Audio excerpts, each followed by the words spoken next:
Muy buenos días, tengan todos y todas los profesionales en ciencias de la salud que nos acompañan el día de hoy. De parte de Farmacéuticos Sin Fronteras y el Colegio de Farmacéuticos, es un placer recibirles esta mañana y les damos la más cordial bienvenida al seminario Manejo de la Resistencia a los Antibióticos, un problema nacional y mundial. Estamos en el segundo día de los 3 días que tiene de duración esta serie de seminarios sobre este tema de muy alta relevancia para profesionales en ciencias de la salud.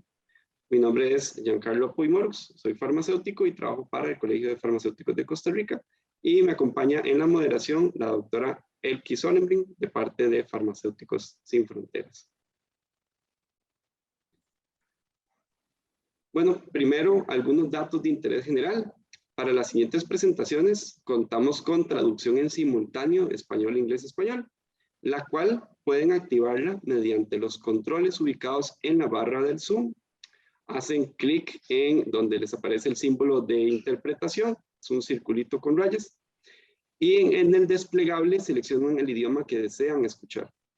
Pueden, como opción, para escuchar solamente el idioma interpretado, pueden silenciar el audio original seleccionando la casilla correspondiente.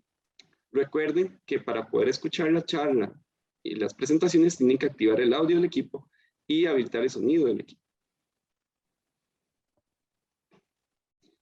Algunas reglas generales del seminario. Bueno, primero indicarles que la siguiente sesión está siendo grabada o va a ser grabada, nada más para que lo tengan bien presente. Y algunas reglas de intervenciones, para las intervenciones o housekeeping. El micrófono y la cámara estarán deshabilitados para todos los espectadores y las preguntas, dudas o consultas se dejarán para después de finalizada la etapa de presentaciones. Pueden para esto utilizar la opción de preguntas y respuestas ubicadas en la barra del Zoom. Ahí nosotros, los moderadores, eventualmente estaremos leyéndolas y dirigiéndolas específicamente a los presentadores. A los presentadores, por favor, les indicamos que no sobrepasen el tiempo acordado, lo cual se les indicó, ¿verdad? Para lo cual nosotros les estaremos avisando cuando tengan o les falten 5 minutos y cuando ya estén en el tiempo de los 0 minutos. Para la agenda de este día 16 de marzo, en este segundo día de conferencias tenemos el tema central que es programas de optimización y administración de antibióticos, para lo cual tendremos primero estas palabras de apertura y de introducción. Posteriormente tendremos 2 presentaciones. La primera será impartida por el profesor Håkan Hamberger de Suecia con su tema programas de administración de antibióticos de la perspectiva de los médicos. Posteriormente estará empezando el doctor José Pablo Díaz con su presentación experiencia de un programa de optimización de antimicrobianos en un hospital privado en Costa Rica. Posteriormente a estas 2 presentaciones tenemos la sección de preguntas y respuestas, donde esperamos tener bastante interacción de parte de todos los espectadores y ahí nosotros como moderadores estaremos atentos a todas sus preguntas para indicarle a los presentadores y que ellos puedan responder en este espacio. Por favor, en la parte de preguntas y respuestas, si quieren dirigir la pregunta a algún presentador en específico, por favor nos indican ahí mismo y los moderadores nos encargaremos de leerlas a los presentadores de manera correspondiente y oportuna.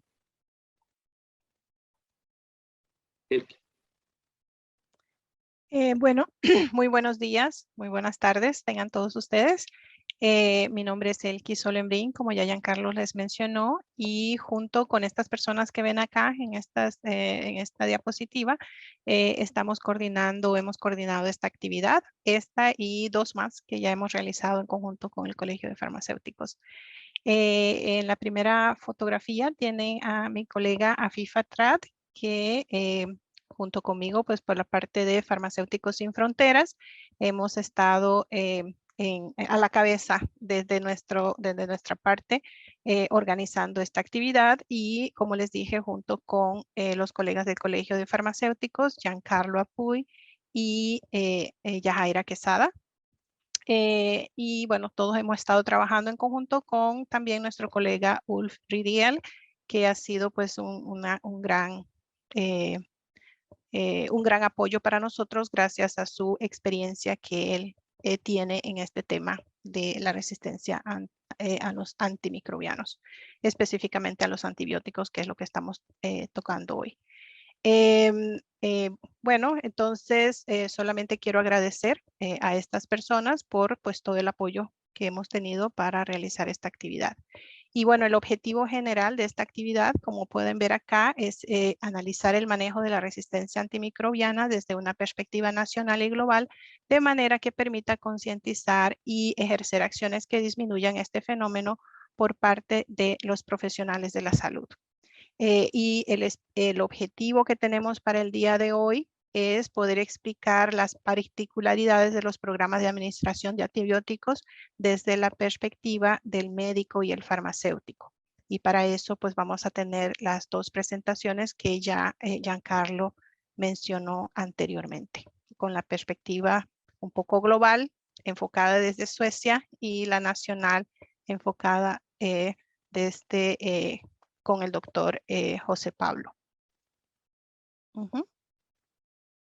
Y bueno, agradecer a todos ustedes por su participación. Realmente, pues vemos que hay interés por parte de ustedes en reforzar estos temas. Sabemos que no es algo nuevo, pero igual siempre cada vez se aprende más y más, y es una gran meta que hay para poder reducir esta gran problemática que existe sobre la resistencia a los antimicrobianos, que crece cada vez más y tenemos que detenerla de una u otra manera.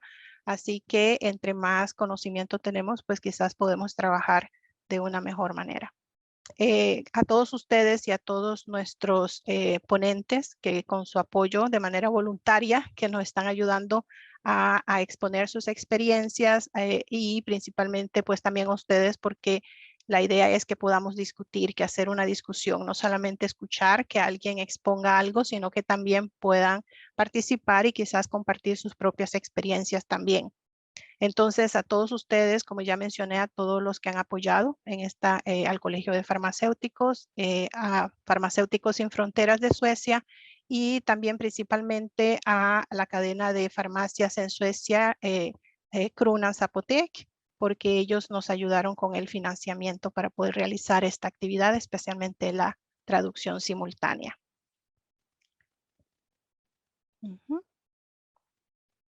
Y bueno, ya esa era la parte introductoria que teníamos. Ahora vamos a introducir nuestro primer ponente, que es el profesor Håkan Hamberger.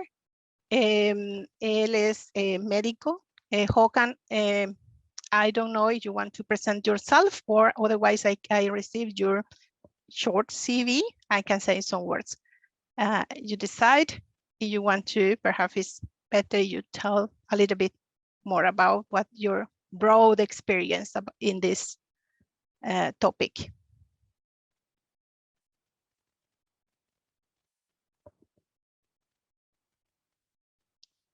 We don't hear you. Now you can hear me, right? Yes. Okay. Do you want me to start now? Yeah. Yes, please. Okay. Yes, please. Okay. Thank you very much for inviting me to this webinar, and I would like to present myself shortly and share my slides here.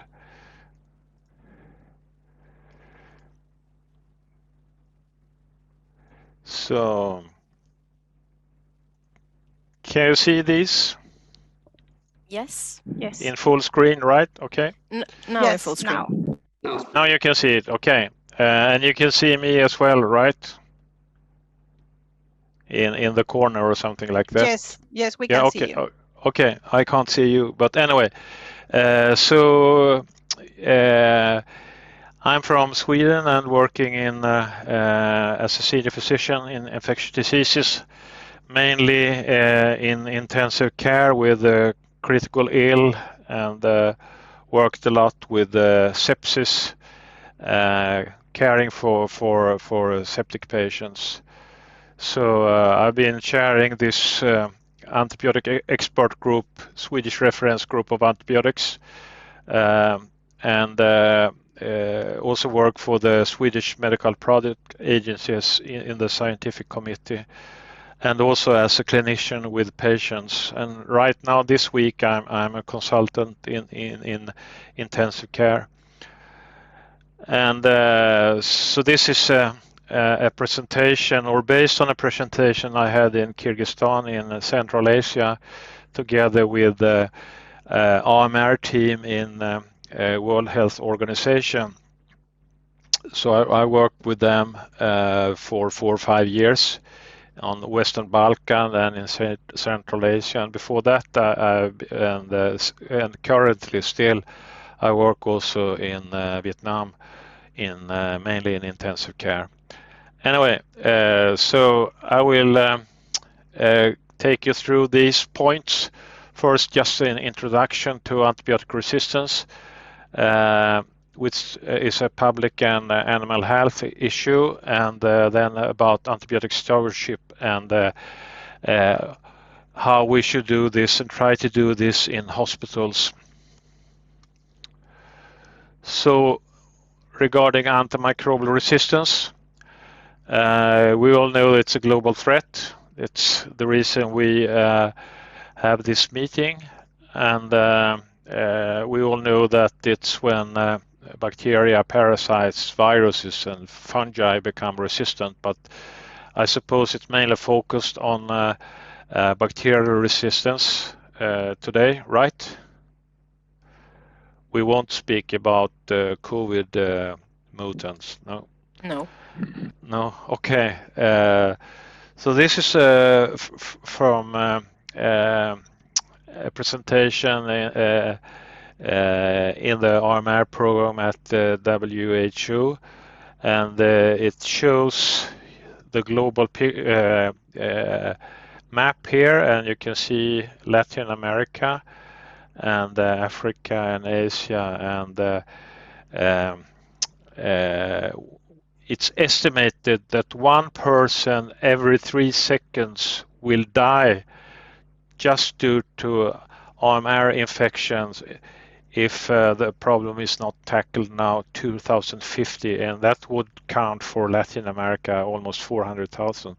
I don't know why Central America is a part of North America here. I thought it was a part of Latin America, but I don't know. Anyway, together this would account for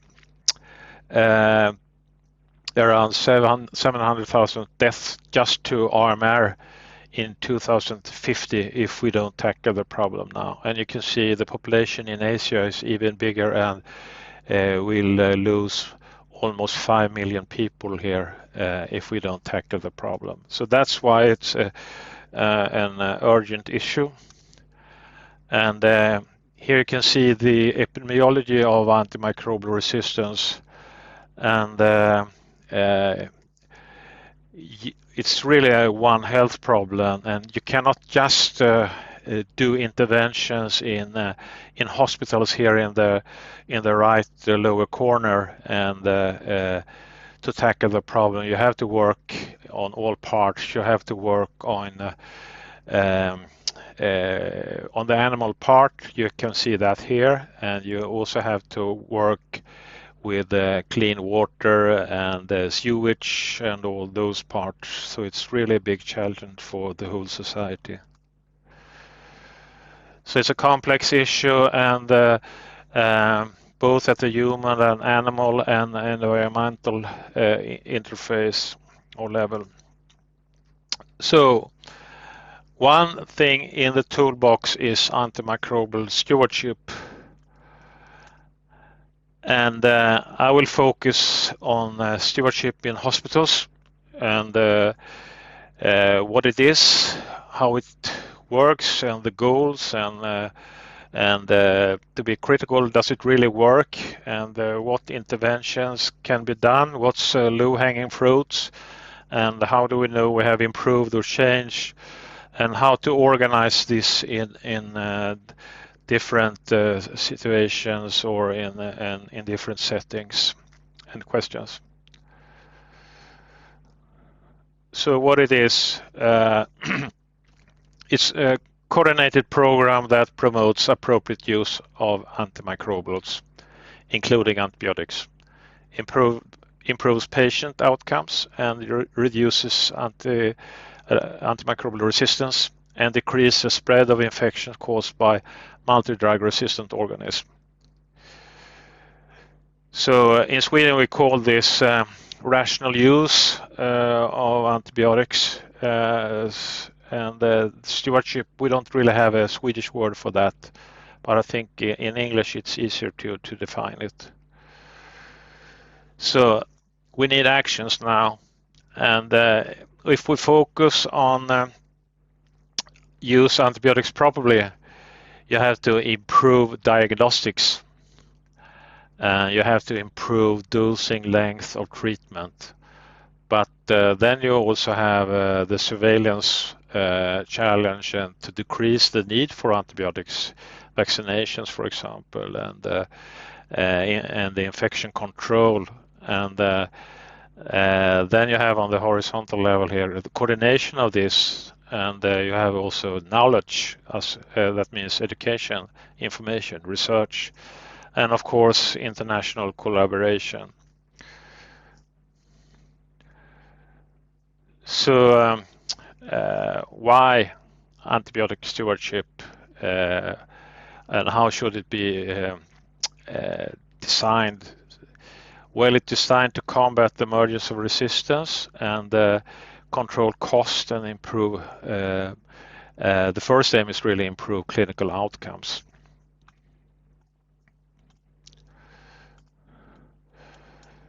So what can you do if you're a patient? You scream to the doctor that you need more drugs, or what can you do as a parent? And what can you do in pharma and pharmacy? And what can you do as a doctor?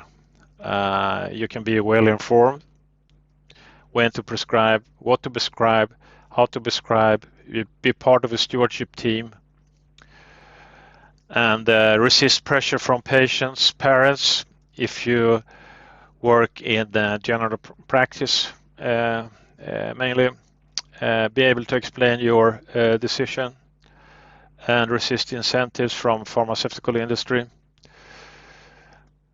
So I know from my experience in low and middle income countries that the antibiotic stewardship journey could be like this. First you start with, you are very optimistic, then you get shocked that you really have a very big antibiotic resistant problem, and you get numbness. You deny the problem, you don't feel for thinking about it every day.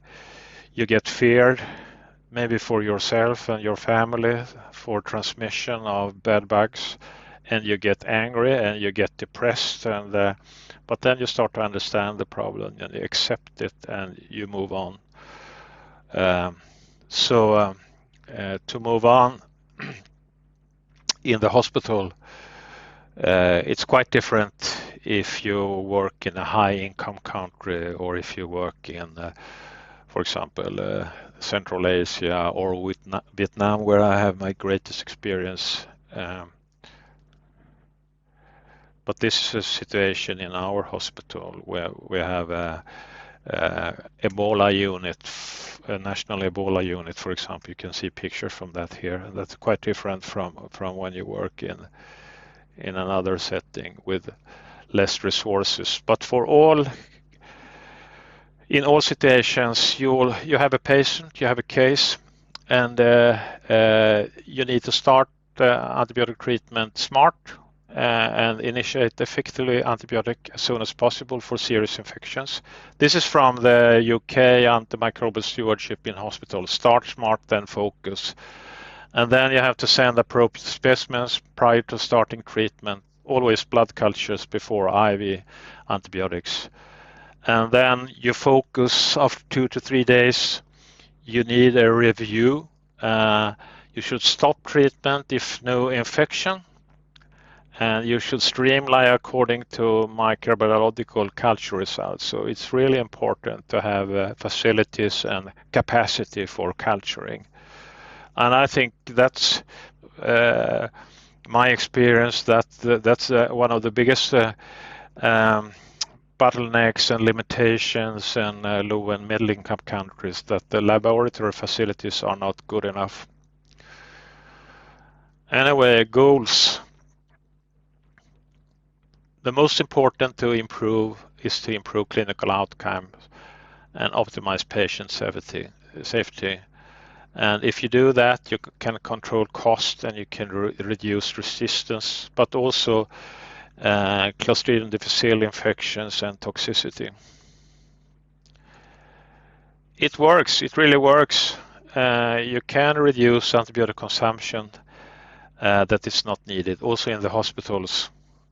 This is from USA that have a tradition to have a very broad antibiotic treatment due to rather high resistance situation with MRSA, etc., compared to Sweden. But you can reduce consumption. This is from a study that showed that systematic review and meta-analysis, it looked on outcomes for hospital-based antimicrobial stewardship programs, and there was a significant reduction in antibiotic consumption, both in ICU and in general wards. And you can reduce length of antibiotic treatment. This is a nice study from New England some years ago, and it's it's a short antimicrobial therapy for intra-abdominal infections. So if the surgical intervention is good, you can it's as good with 4 days treatment as with 8 days treatment. You can see there is no difference, and that means you can reduce cost, you can reduce the risk for adverse events, and you can reduce the risk for hopefully also diarrhea and Clostridium difficile infections. Really great study. And you can reduce mortality if you prescribe according to guidelines. It's a summary of different studies where prescribing empirical therapy according to guidelines lowered mortality. So there was an odds ratio of 0.65 if you take all these studies together. And you can reduce resistance. This is from Shanghai in China, and they showed that consumption of 7 restricted antibiotics was dramatically reduced, and that meant that ceftazidime-resistant Pseudomonas and Acinetobacter significantly decreased, and ciprofloxacin-resistant Pseudomonas significantly decreased as well. This is easier to show for non-fermentive bacteria which have a high mutation rate than, for example, looking on gram-positive bacteria. So interventions was evidence-based. Yeah, if you do interventions, it could either be a pre-prescription or a post-prescription, and this is a post-prescription study, in fact in southern Sweden. They showed that you could reduce antibiotic consumption by feedback to the clinicians. So that was in Malmö. So what did they do? So they went to the internal medicine unit and regularly and checked the antibiotic use, and there was almost 30% reduced antibiotic treatment during the intervention. It was 2,300 antibiotic days and 1 day shorter IV treatment. And almost all patients were included, so it's very good compliance. And you can see here the reduction of different drugs, including third generation cephalosporins, amoxiclav, but not narrow spectrum penicillin, was almost the same, but quite different consumption, lower consumption of fluoroquinolones, etc.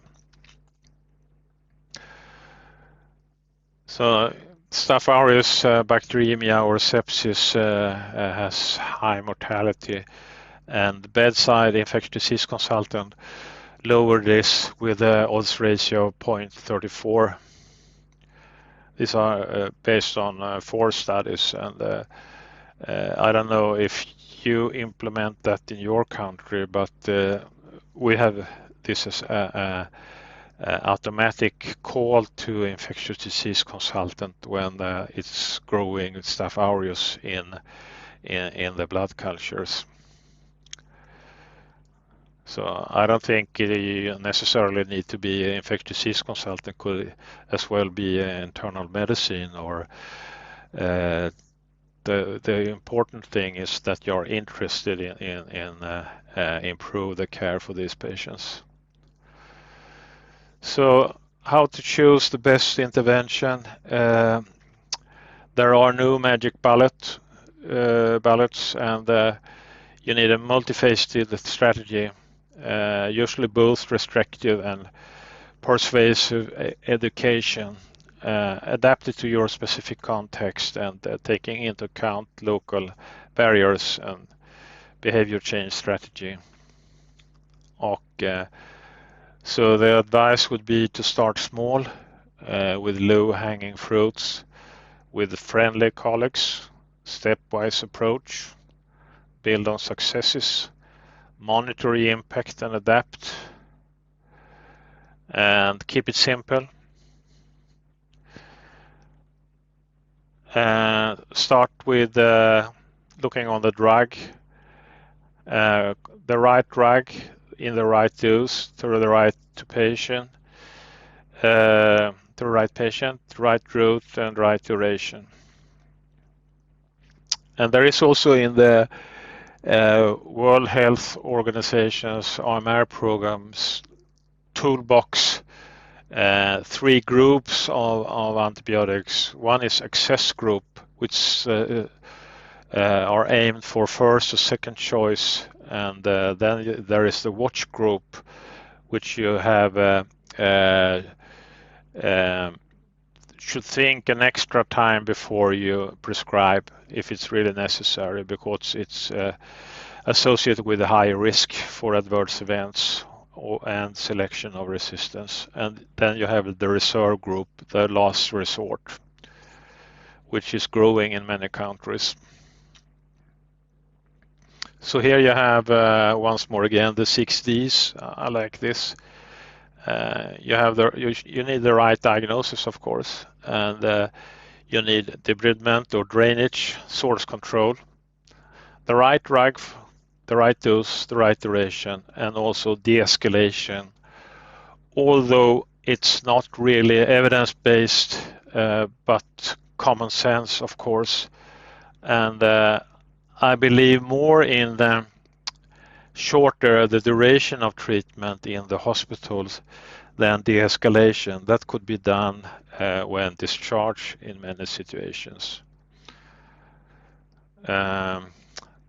Types of interventions, so keep it simple. Trade on broad spectrum regime for another little effect on resistance and cost effectiveness. Narrow the spectrum based on culture and susceptibility results, should have large effect. Patient doing well, change to peroral and or discharge, large effect on resistance and enormous effect of cost effectiveness. And best is to discharge the patient, of course. And if patient is cured, discontinue therapy, large effect. And you could see this intervention in intra-abdominal infections that 4 days is as good as 8 days if you have source control. So how do we do? How do we know we have improved or changed? We need to evaluate this, of course, and to convince the hospital administration that it's cost effective. And it's the same as for in sport. You need to measure the impact of your interventions. And thank you very much.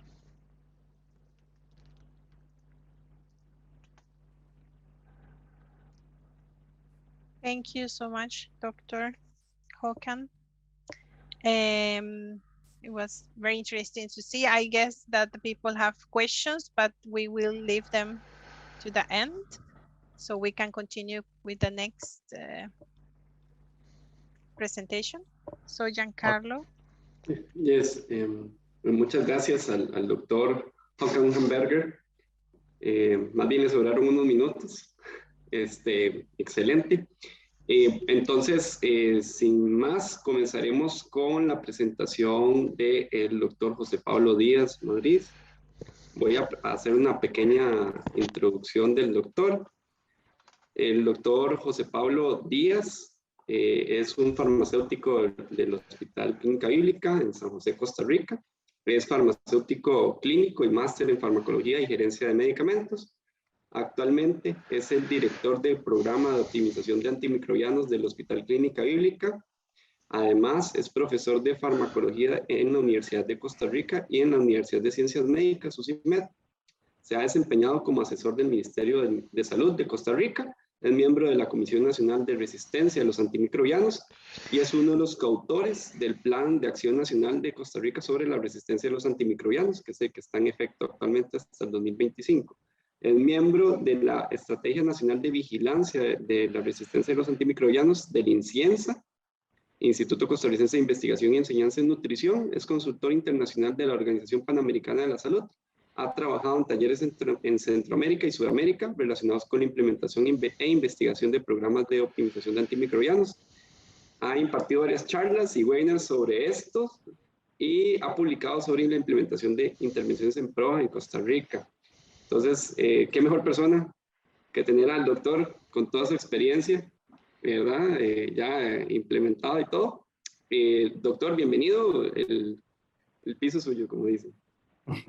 Gracias. Buenos días. Voy a compartir la presentación. Vamos a ver.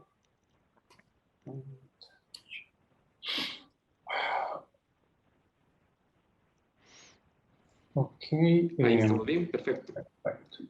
Bueno, aprovechar para agradecer al colegio por tomarme en cuenta siempre en este tipo de actividades. Realmente para mí tomar este tiempo y hablar con colegas y otros profesionales pues es bastante valioso.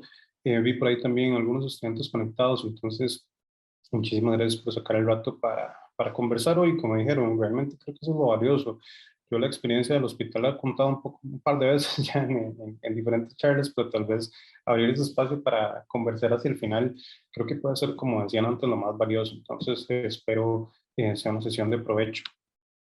El título de mi charla, cuando Giancarlo me lo pidió, era la experiencia, le dije, perdón, que era la experiencia de un programa de optimización de antimicrobianos en un hospital privado en Costa Rica. Sin embargo, quise agregar esto, dirigido por farmacia. Y eso tal vez Doc, sí. Discúlpame, nada más, for the English people, there's in the Zoom bar, there's an interpretation. You can select the audio so you can hear in English for the translation. And, para las personas que quieren escuchar el audio en inglés, en la barra del Zoom, la interpretación, por favor pueden ahí seleccionar el audio. Es que nos están comunicando que hay un asunto ahí con la selección y para recordarles eso. La disculpa, Doc. Adelante. Sí, no hay ningún problema. Good morning for everyone. Si en algún momento también con la traductora, no sé bien cómo funciona esto, pero es una persona y voy muy rápido, por favor, me lo hacen saber, porque en ocasiones empiezo a hablar bastante veloz. Entonces, para recapitular, lo que les decía es que me interesaba contar la experiencia del hospital que es, en particular tiene algo diferente con el resto de pruebas tal vez de nuestra región, y es que en Latinoamérica tenemos muchos, ya, bueno, varios, tal vez no tantos como nos gustaría, programas de optimización de antimicrobianos, pero pocos son dirigidos por farmacia. Entonces, tal vez es algo interesante que tiene el programa del hospital donde trabajo. Entonces, bueno, creo que ya el doctor previamente explicó bastante sobre la amenaza de salud global que es la resistencia a los antimicrobianos, y también hizo referencia a que tenemos un plan de acción global y que todo está basado en una salud. Que ¿no? Eso es un concepto muy importante, entender que no es solo el hospital, sino que es un asunto que tiene muchísimos factores, y hay políticas ya bien establecidas para guiarnos en cómo implementar los programas en el país, de lo cual, por ejemplo, la Organización Panamericana de la Salud, como mencionaron previamente, está apoyando bastante a los países en la región, incluyendo a Costa Rica. Entonces esperemos que esto cada día vaya creciendo más y más. Ahora, el doctor mencionaba algo muy interesante con respecto al concepto de stewardship, que en su país tampoco tenían una traducción exacta de stewardship, y lo mismo pasa en Costa Rica realmente, o el español. Realmente si buscamos o ponemos en un traductor stewardship, stewardship se traduce como administración, pero realmente eso no quiere decir stewardship en inglés. En stewardship en inglés, si ven, lo que quiere decir básicamente es como la gestión cuidadosa y responsable de algo confiado al cuidado de una persona. Entonces básicamente es como, no tanto administración, sino como cuidar. ¿Okay? Entonces, cuando uno ve tal vez a alguien en los estadios y los chalecos que usan dicen steward, tal vez eso es como para que no se olviden de esa traducción o qué quiere decir stewardship. Entonces no es nada más administrar, sino cuidar, y cuidar algo que realmente es muy importante. Creo que también quedó bastante claro que si no hacemos algo pronto, probablemente vamos a tener problemas importantes en nuestro planeta, y también hablo de planeta porque en ocasiones lo vemos como muy separado. Tal vez la pandemia por COVID es algo que nos tiene que dejar claro que por más que queramos poner límites y barreras entre los países, realmente todos estamos de una manera u otra conectados. Y sí, por ejemplo, en países desarrollados, como mencionaba el doctor previamente, tienen muchas cosas y implementan acciones para mejorar el uso de antimicrobianos. Lamentablemente, si en países como el nuestro no hacemos cosas, cuando, por ejemplo, vengan personas como turistas o cuando nosotros salgamos a los otros países, llevaremos bacterias con mecanismos de resistencia preocupantes y novedosos, que lamentablemente es lo que sucede hoy en día. Dentro de la definición de programas de optimización de antimicrobianos o antimicrobial stewardship programs, ven que es bastante claro que necesitamos pensar en, perdón, sí, necesitamos pensar en que es algo que nos permite trabajar activamente en estos programas como profesionales farmacéuticos. Entonces, vean que lo que habla es de pensar en el uso responsable y apropiado en la selección, en la vía de administración, en la duración del tratamiento. Obviamente no nos corresponde el diagnóstico, pero sí estar pendientes de cuál es el diagnóstico y cuáles tratamientos deberían de utilizar. Y algo que también es muy importante de la definición es que PROA nace en los hospitales, como habló el doctor, pero importante también tener en cuenta que esto va a ir saliendo poco a poco a otras regiones como la comunidad, o a nivel nacional ya deberíamos de, por ejemplo, tener una coordinación más activa de los programas de optimización de antimicrobianos a nivel nacional. Entonces, cuando hablamos de PROA, vean que la parte farmacéutica como tal es muy importante. Hay un concepto muy importante en esto también, que es el equipo PROA, que es el que trabaja diariamente, y lo pueden ver por acá. Entonces, normalmente tenemos un médico dentro del equipo, farmacéuticos, tenemos personas de laboratorio de microbiología, pero también tenemos un comité de PROA. Entonces, ese comité va a ir actuando con todos los otros comités del hospital para tratar de tomar acciones. Pero vean que, por ejemplo, el Comité de Medicamentos y Terapéutica, que es una manera de llamar a los servicios de farmacia o a todo lo que compone farmacia, es muy importante dentro de estos programas. Dentro de las funciones ya específicas, realmente no nos da tiempo de hablar de la experiencia, de hablar de las funciones, pero hay muchísimas, y quería mostrarles que a nivel internacional se recomienda, por ejemplo, la codirección, que no es extraño que un farmacéutico sea líder o un co-líder de un programa de optimización de antimicrobianos, y hay muchísimas otras cosas que tal vez voy a ir ejemplificando con los resultados que tenemos hasta el momento. No tenemos muchísimo tiempo en esto, pero ya tenemos algunos resultados que hemos ido compartiendo. Importante pensar en la parte de implementación. nosotros en nuestros países, al menos en Centroamérica y en muchos países de Latinoamérica, estamos en esa parte de implementar. Entonces, para implementar hay muchísimas guías. Esto es un slide que preparé que combina las recomendaciones de la Organización Mundial de la Salud con el ciclo de mejora continua de la calidad y también las recomendaciones de la CDC, que son dos organizaciones que trabajan muchísimo en esta parte de programas de optimización de antimicrobianos. Las que están enumeradas son las de la CDC, que son los core elements o los elementos principales para implementar un programa de optimización de antimicrobianos. Y si ven, el número 2 es el conocimiento del farmacéutico en antimicrobianos. Entonces vean que de nuevo a nivel mundial la experiencia del farmacéutico es muy importante para que estos programas tengan éxito. Y dentro del ciclo de mejora continua de la calidad, algo que es muy importante es que planifiquemos. Dentro de un programa de optimización de antimicrobianos, cuando ya está establecido, tenemos que prepararnos, planificarnos, hacer intervenciones, ir ajustando sobre el tiempo y estudiar los resultados. Y con este mismo esquema es que voy a ir mostrando qué hemos hecho en el hospital. Algo que también antes de ya entrar a los resultados del hospital, tal vez la limitante más importante que tenemos en Latinoamérica es que estamos muy acostumbrados al farmacéutico hospitalario, que es el farmacéutico que está en la farmacia, que su trabajo es muy importante y que siempre vamos a requerir tener farmacéuticos hospitalarios. Sin embargo, cada vez necesitamos más farmacéuticos clínicos. Entonces, el farmacéutico clínico tal vez, a grosso modo, es un farmacéutico que no lo vamos a tener tanto en la farmacia, sino que lo vamos a tener interactuando con médicos, interactuando con pacientes, que tal vez tenga más tiempo para hacer revisiones e intervenciones con los médicos. Y todavía hay un paso adicional, que es el farmacéutico clínico infectólogo. Entonces, cuando ya tenemos farmacéuticos que son especialistas, este concepto es muy importante que lo tengamos y que en algún momento lleguemos a alcanzar esto en nuestro país y de nuevo en nuestra región. Entonces, aquí tenemos este espacio que es un reto que vamos a ir poco a poco, pero que estoy seguro que lo vamos a poder lograr, que eventualmente vamos a tener en nuestro país farmacéuticos clínicos especializados. ¿Y qué tenemos a nuestro favor para esto?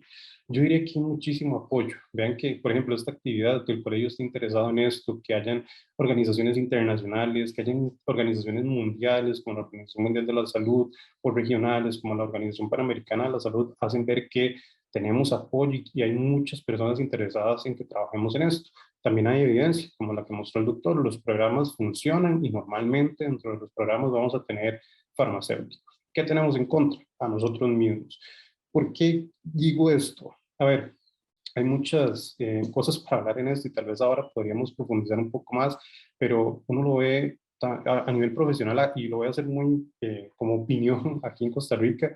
Por ejemplo, el profesional farmacéutico normalmente quiere salir de la universidad y ya empezar a trabajar de farmacéutico clínico infectólogo y olvidamos que hay un proceso. Olvidamos que necesitamos especializarnos, ya sea por nuestra cuenta, estudiar por nuestra cuenta, salir a otros países y educarnos y volver y tratar de hacer esto. Y también desde el punto de vista administrativo, a pesar de que en el país ya hay una invitación importante a que hagamos las cosas, muchas veces la parte administrativa dentro de la farmacia no apoya a los colegas para que puedan participar más activamente en estas razones y les dan un poquito de tiempo, los apoyan un poquito, pero realmente lo que necesitamos es un apoyo contundente, que le den al profesional en farmacia el tiempo que requiere para hacer esto. ¿Cuánto es? Depende mucho del tamaño del hospital, pero podríamos hablar de un 50% de su tiempo laboral que se dedique a esto. No es lo mismo tener el 50% de su tiempo completo, que tener el ratillo que le sobra. Entonces, eso es importante, tal vez lo podemos hablar más adelante.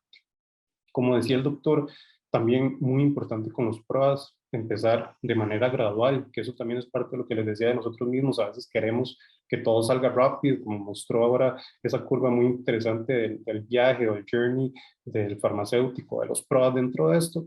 Y es gradual, hay que empezar con cosas sencillas y factibles, como dijo el doctor, low hanging fruit. Entonces el concepto de low hanging fruit básicamente son cosas que podamos alzar la mano y las podamos tomar, cosas que estén ahí disponibles. Entonces, ya para entrar a la experiencia del hospital,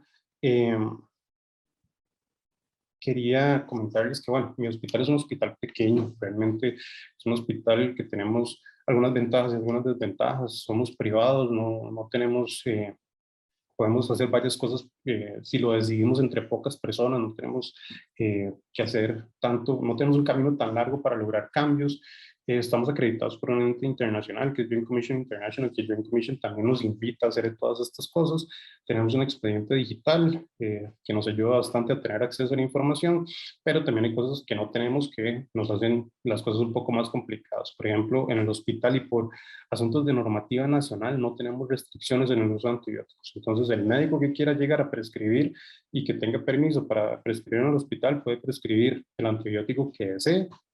Y la otra cosa importante es que la gran mayoría de los médicos no son empleados directos del hospital, sino que son médicos que usan los servicios del hospital y traen sus pacientes. Entonces, esto realmente es un reto porque todo tiene que ser muy negociado. Entonces, nosotros empezamos ya hace casi 10 años con la idea de hacer un programa de optimización de antimicrobianos, debido a que recibimos unos estudiantes de la Universidad de Arizona. Yo estaba haciendo un trabajo pequeño en optimización de antimicrobianos en cirugía, pero nunca había escuchado el concepto de stewardship.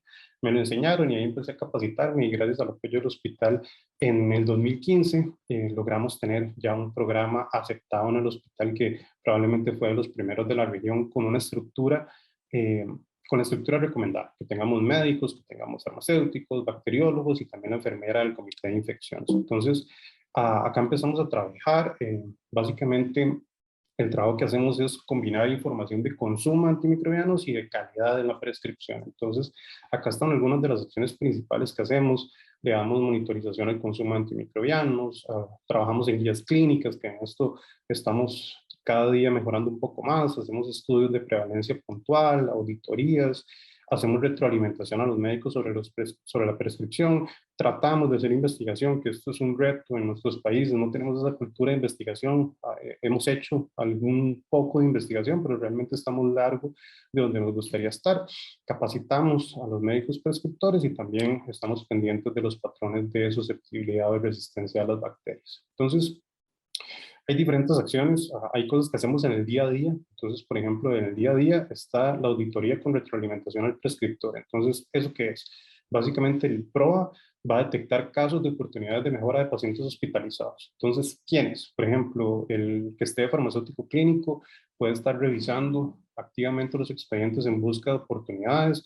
Los internos de farmacia, por ejemplo, en mi caso o en mi programa son muy importantes. Los internos son los que detectan cosas más frecuentemente, porque su trabajo es básicamente ver todos los pacientes con detenimiento, tienen bastante tiempo, entonces si encuentran algo me lo comunican y hacemos la intervención, pero también tenemos información relevante de parte de la bacterióloga del hospital y también en algunos casos del mismo infectólogo que tal vez escucha un caso que él no está activamente en el caso, pero que quiere que lo revisemos. Entonces, esto por acá es un ejemplo del viernes pasado, donde en un grupo que tenemos, me llega una notificación que el paciente del 411 tiene dos bacterias, una pseudomonas y un Staphylococcus meticillium resistente y que el tratamiento no es el adecuado. Entonces, ahí empieza el trabajo de día a día de revisar el paciente, hablar con el médico y hacer recomendaciones para optimizar el tratamiento. Que en este caso en particular, el resultado fue muy bueno y después también, si gustan saber un poco más del caso, se los puedo contar.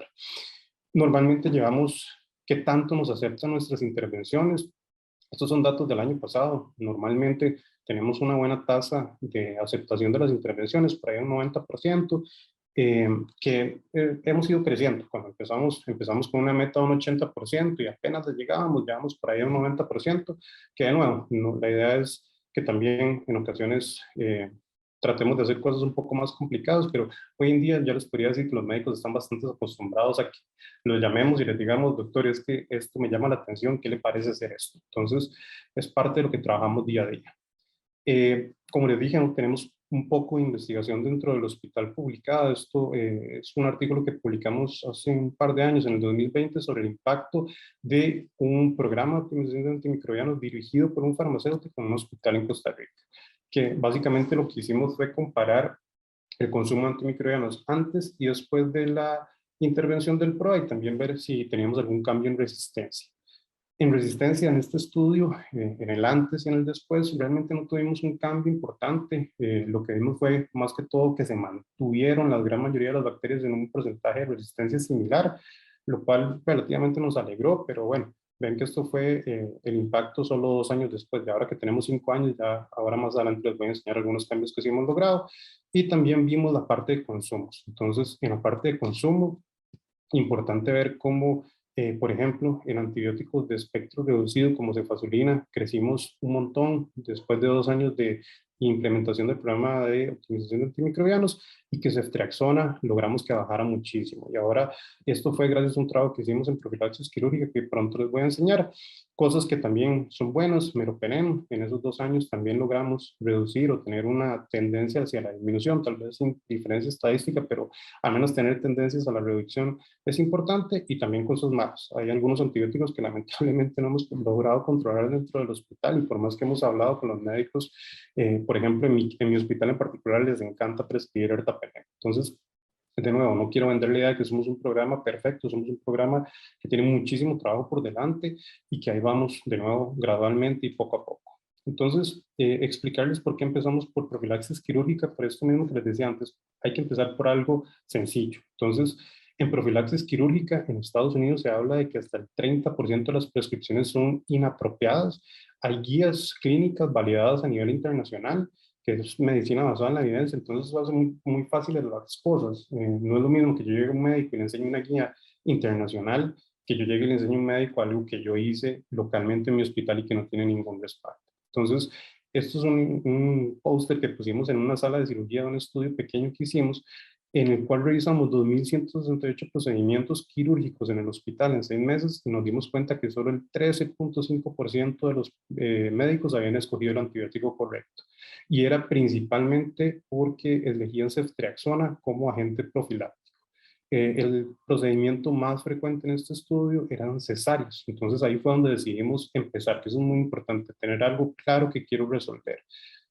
Cuando vimos los consumos de antimicrobianos, en aquel momento también lo que más se prescribía en el hospital era ceftriaxona, que eso también nos hizo pensar, ok, vamos a trabajar en cirugía y con ese uso importante de ceftriaxona. Y básicamente lo que hicimos fue estar resultado en este estudio. Entonces, perdón, un segundito que creo que me equivoqué. No, está, perdón. Perdón ese cambio.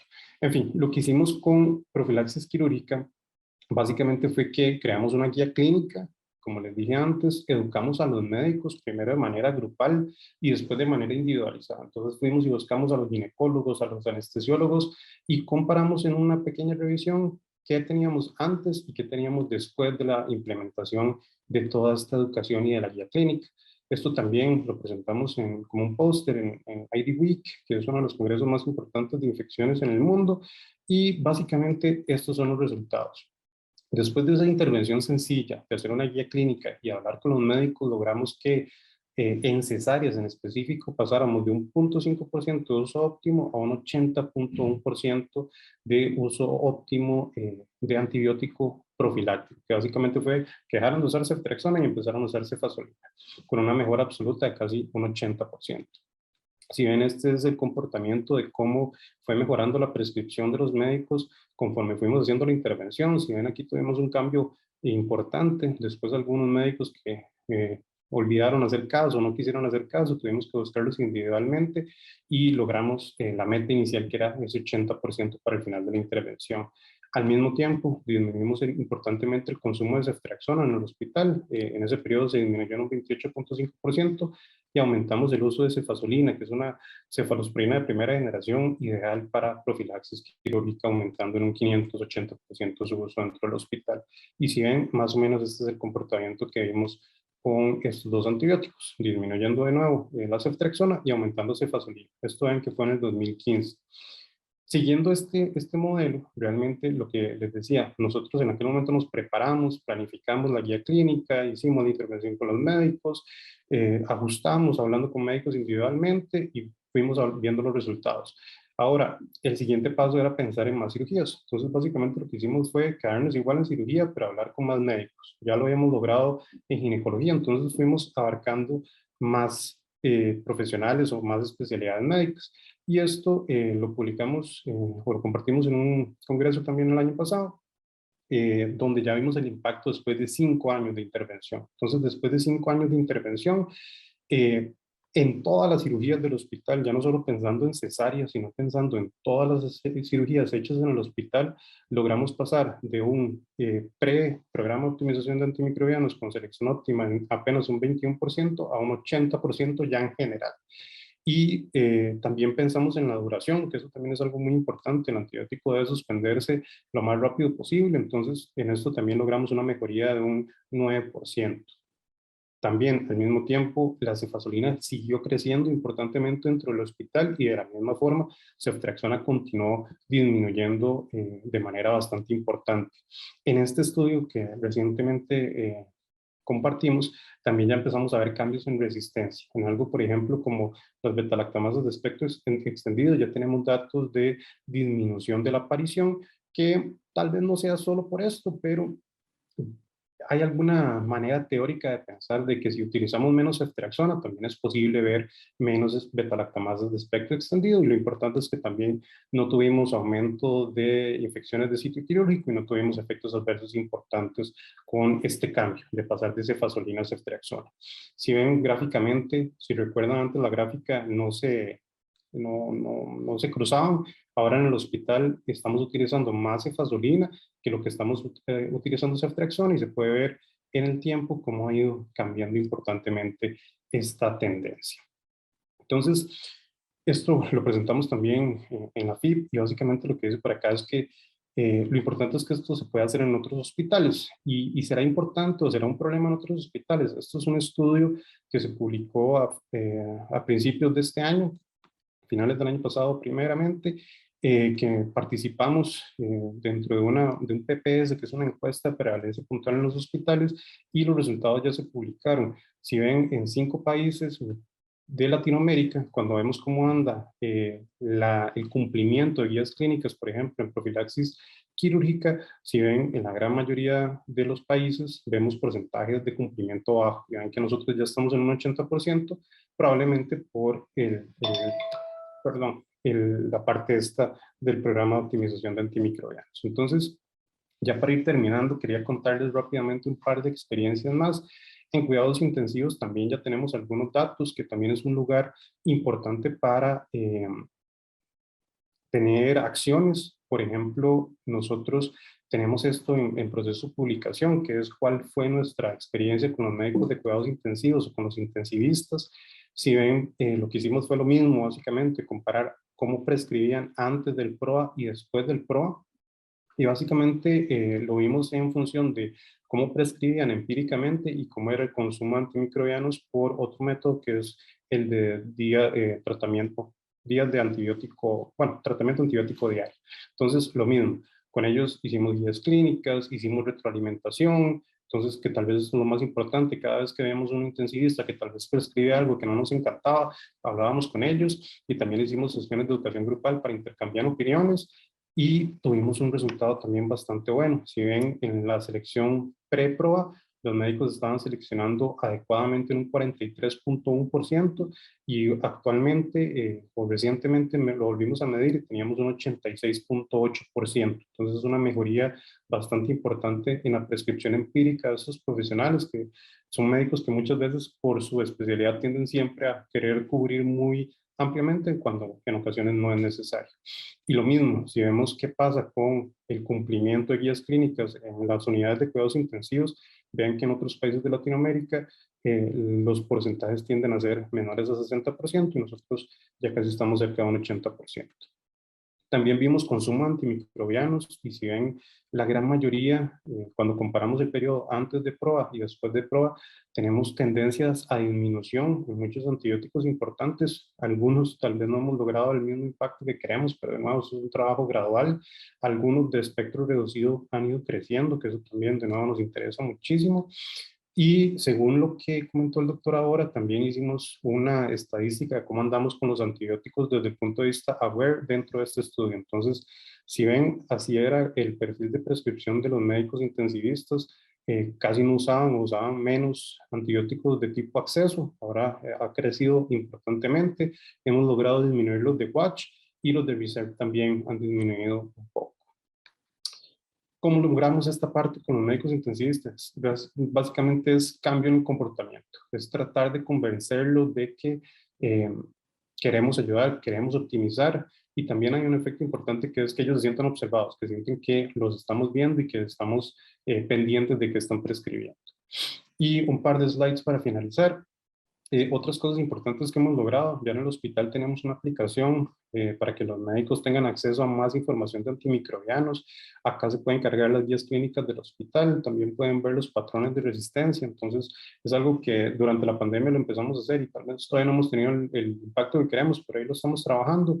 Y que también ya empezamos con un PROA para atención ambulatoria. Entonces nos hemos concentrado mucho en paciente hospitalizado, que no, nos falta muchísimo para hacer, pero también ya estamos pensando en empezar a implementar acciones dirigidas hacia los médicos de consulta externa. Entonces, eso por ahí es la experiencia que quería comentarles. Muchísimas gracias por el tiempo y perdón que me pase. Doctor, en tiempo, estuvo excelente, realmente. Yo sé que tuvo que correr, la información es mucha y realmente es súper interesante todo lo que han tenido que hacer y los resultados que han obtenido. Estamos entonces ahorita ya ingresando a la sección de preguntas y respuestas. Creo que hay una pregunta y creo que va dirigida al doctor José Pablo. No sé, Elki, si me confirmas. Sí, en realidad no dice a quién va dirigida, pero bueno, si quiere le leo la pregunta. Dice, Adelante. buenos días, es de Daniela. En esa parte de investigación que se incluye en la PROA, ¿qué tanto investiga sobre el uso de alternativas para los antimicrobianos? Como por ejemplo el uso de tensioactivos, que yo me encuentro ahorita realizando una investigación sobre esto en la Universidad de Costa Rica. Sí.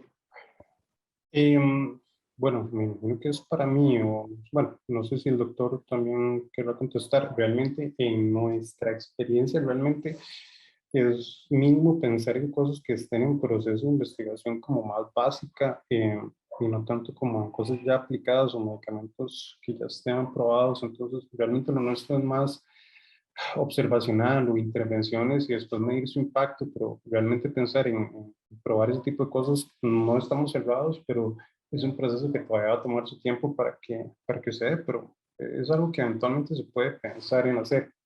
No sé si la persona que pregunta tiene un ejemplo en particular de algo que ya esté aprobado que tal vez nos pueda preguntar más en específico, pero de nuevo, quizás nuestro trabajo va más de la mano de cosas que ya estén aprobadas, cosas, estudios observacionales y no tanto investigación clínica como tal.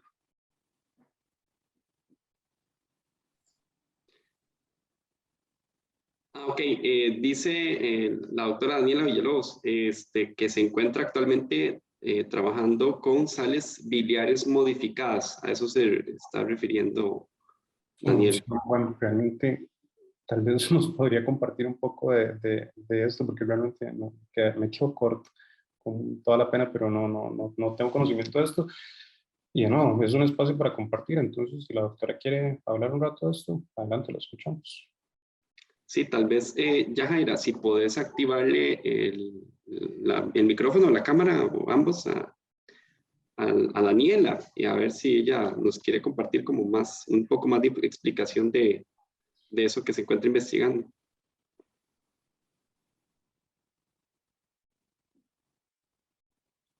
Ahí está Daniela. Adelante, Daniela. Activa el micrófono.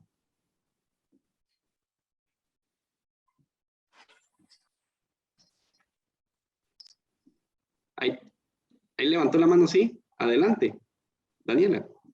Activas el micrófono y puedes conversar. Ah, no soy Daniela. Ah, disculpe, es que el nombre que aparece es eso. El doctor Sebastián Oviedo. Adelante, doctor, entonces.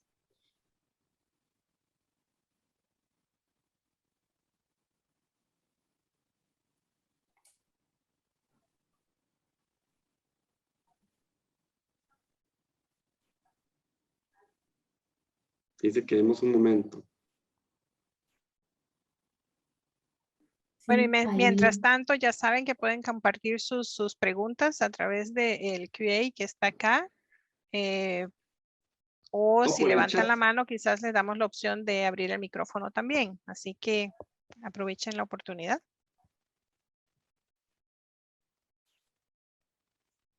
Sebastián Oviedo es la persona que está haciendo la investigación. Nada más voy a mencionar un dato de logística, compañeros. Recordar que para la entrega del certificado se debe de asistir a los 3 días con una actividad recertificable y es importante que coloquen su nombre y apellidos.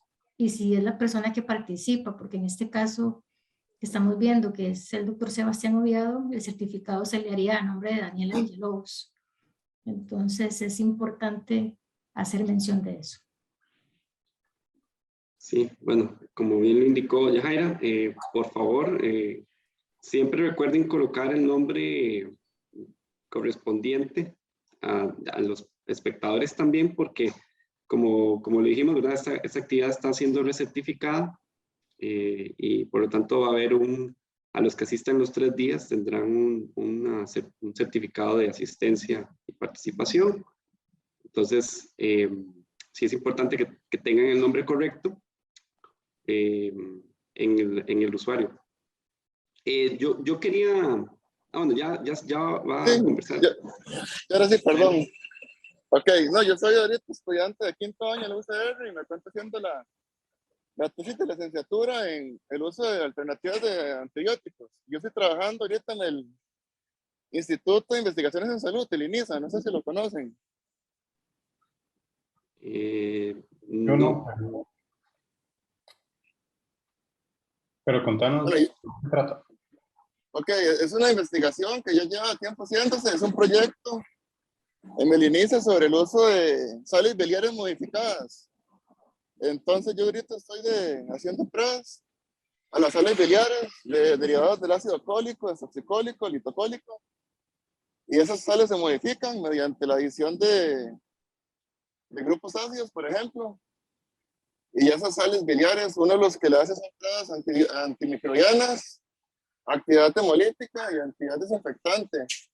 Y esa es por ejemplo, hay un profesor en la escuela de química, el doctor Víctor Hugo Soto, no sé si también no creo que no sé si lo conocen. Él lleva ya tiempo investigando mucho los tensoactivos y de cómo pueden servir como una alternativa sobre ese problema de resistencia antimicrobiana. Sí, suena interesante, pero no creo. ¿Ya han probado algo con humanos o solo en el laboratorio? Por ahora solo en laboratorio. De hecho, la actividad hemolítica es para ver si se puede hacer en humanos o no.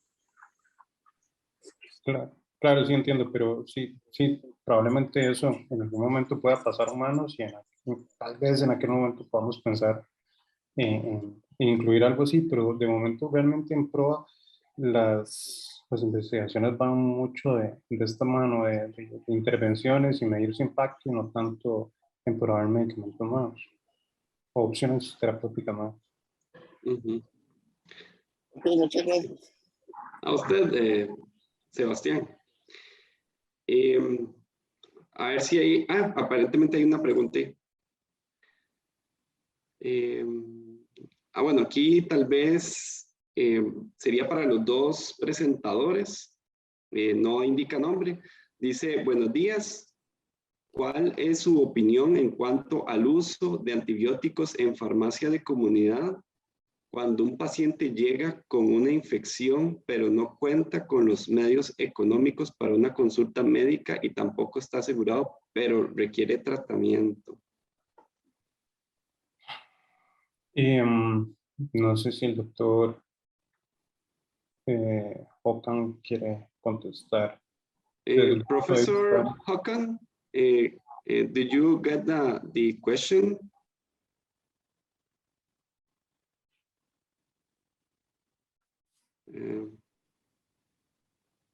Profesor Hokan, ¿nos acompaña?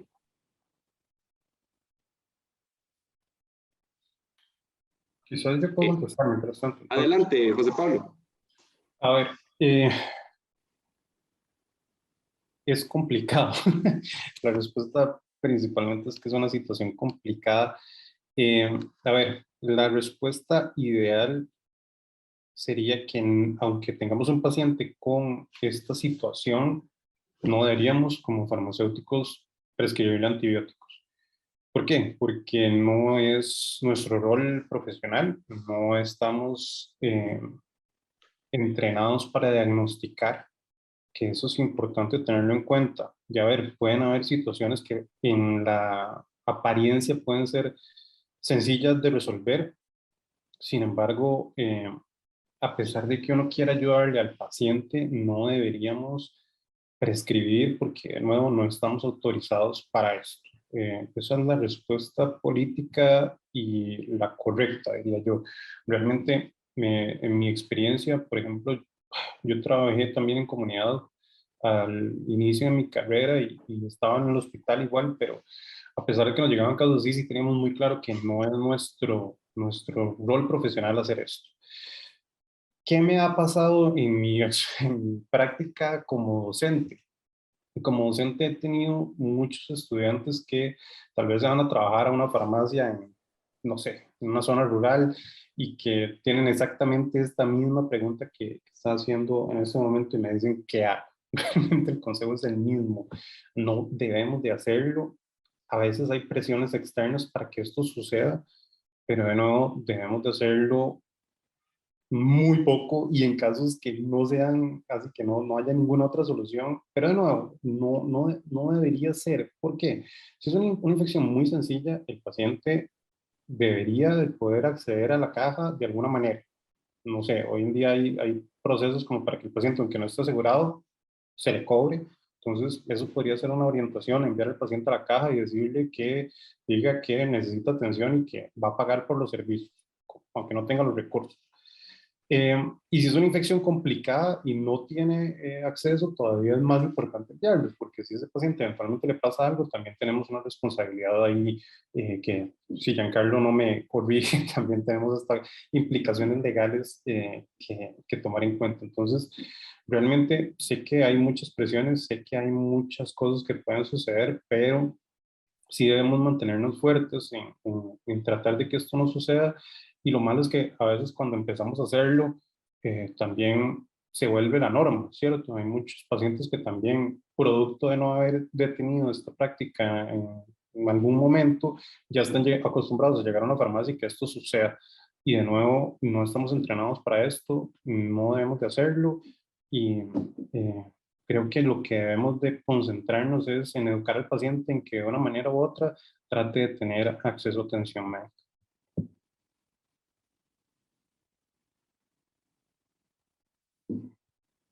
Está silenciado, yo creo. Sí, hay una pregunta, perdón. A ver, es que no veo toda la pregunta completa. Dice, buenos días. I wanted to check if Professor Håkan is still with us. Perhaps he's not. Maybe he's busy. Yeah. So, okay. La pregunta siguiente dice, buenos días, si el paciente no tiene los medios, la Caja Costarricense de Seguro Social siempre estará anuente a atenderlo, aunque le genera una factura y pague después. Lo importante es atender al paciente y abordarlo lo más pronto. Eso lo está diciendo la doctora Evelyn de la Peña. Sí, que a eso me refería. Ese proceso está disponible en ocasiones. Como profesionales no lo tenemos presente, pero sí, en teoría el paciente debería ser atendido, le van a generar una factura, pero tampoco es como que si no paga ahí lo van a retener o algo por el estilo. Pues quedará debiendo ese dinero y idealmente en algún momento que lo pueda cancelar, que lo cancele. Sí, efectivamente. No sé si alguien más quiere tal vez hacerlo verbalizado, que levante la mano, para eso está la opción en la barra de Zoom de levantar la mano. Y ahí se le dará el permiso para que abra el micrófono. Me gustaría tal vez, doctor, me voy a dar el atrevimiento ya que tenemos tiempo y aún no han llegado más preguntas. Sumamente interesante el trabajo que han hecho el Hospital Clínica Bíblica, realmente los resultados y las investigaciones que se han publicado, que han publicado ustedes y que están en proceso de publicar, como lo mencionó en su presentación, dan una luz y realmente esa experiencia y que ustedes la compartan ahora con nosotros y realmente con estos papers, estos artículos científicos, es sumamente valioso. ¿Cuál considera usted, y más usted que trabaja también con el Ministerio de Salud y con la OPS, que sería lo que hace falta? Porque es que, le voy a comentar, el día de ayer que tuvimos la presentación de parte del estado situacional actual nacional, digamos, en el país, que más que todo hablaron de la situación de los PROAS y de estos programas en los hospitales nacionales de la Caja Costarricense de Seguro Social, indicaron que la información sobre la resistencia, la información sobre estos sistemas y estos programas no está sistematizada. ¿Cuál cree usted que sea el escollo o la principal solución a resolver esta falta de integración de la información que creo yo, o no sé si usted opina lo mismo, ayudaría mucho a atacar la problemática de la resistencia a nivel de hospitalario? Sí, al principio quizás mencionaste esto de la INCIENSA. En la INCIENSA de momento se está haciendo un trabajo para tratar de homogeneizar todo esto. Y obviamente no es un trabajo solo de la Caja, sino es un trabajo nacional. A ver, la Caja representa un porcentaje importantísimo de atención de pacientes en Costa Rica, probablemente más del 90% de la información está ahí, pero debe ser un esfuerzo nacional.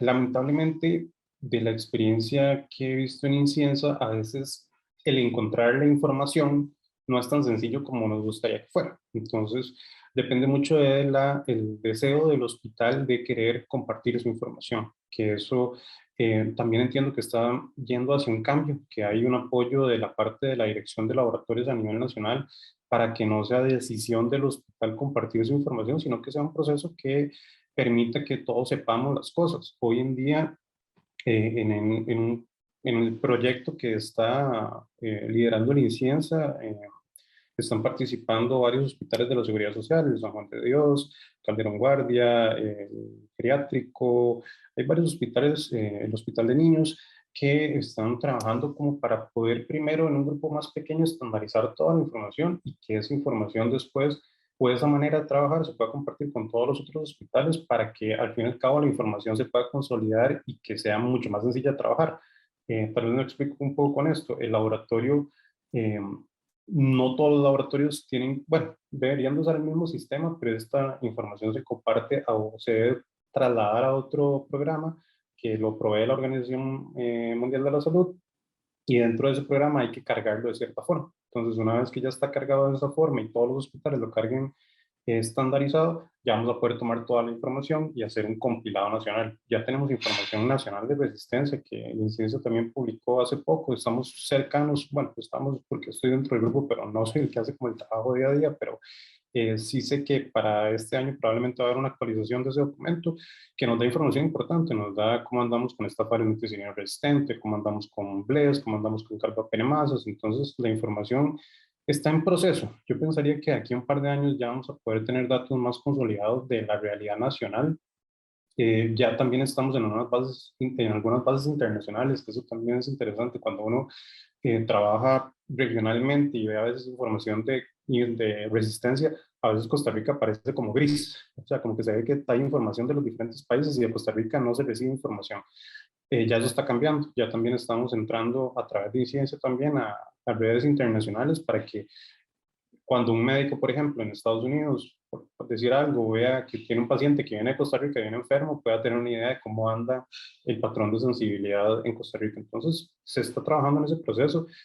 Quizás lo que hace falta, que es lo mismo con PROA, a veces nos gustaría como que las cosas vayan más rápido, pero lamentablemente, tanto a nivel del Ministerio de Salud como a nivel de INCIENSA, no existe la cantidad de personal suficiente como para que todo pueda caminar más rápido. En ocasiones, por ejemplo, en Costa Rica Hoy en día la persona que es encargada de resistencia es una persona que es encargada de resistencia, encargada de malaria, encargada de proa, encargada de como 5 o 6 cosas más y lamentablemente y además pasó lo de la pandemia, entonces es muchísimo más complicado que las cosas sucedan.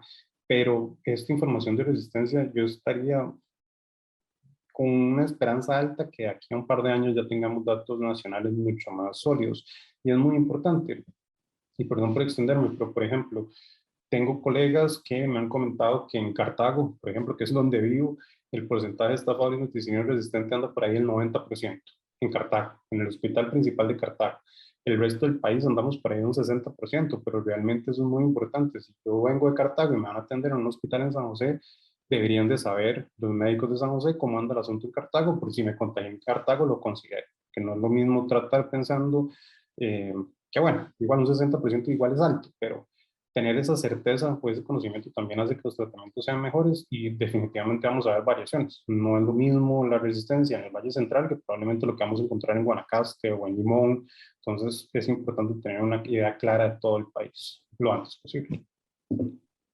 Excelente. Tenemos 2 preguntas. Elki, si quieres ponerlas. Sí, está bien.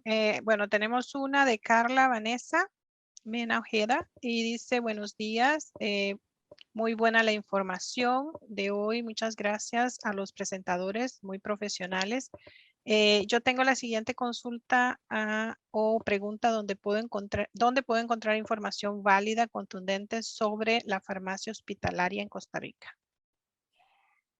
A ver, parte de lo que hablaba de mi charla es esa falta de cultura de investigación que tenemos en Costa Rica, que realmente si nos ponemos a pensar, probablemente va mucho de la mano del tiempo y de la parte económica. Yo no le podría dar un lugar donde usted pueda llegar y encontrar información contundente de farmacia hospitalaria en Costa Rica porque creería yo que no existe o no hay un consolidado de esta información. ¿Por qué tal vez no tenemos tanta cultura de investigación y publicación? Mucho, como les decía, es tiempo.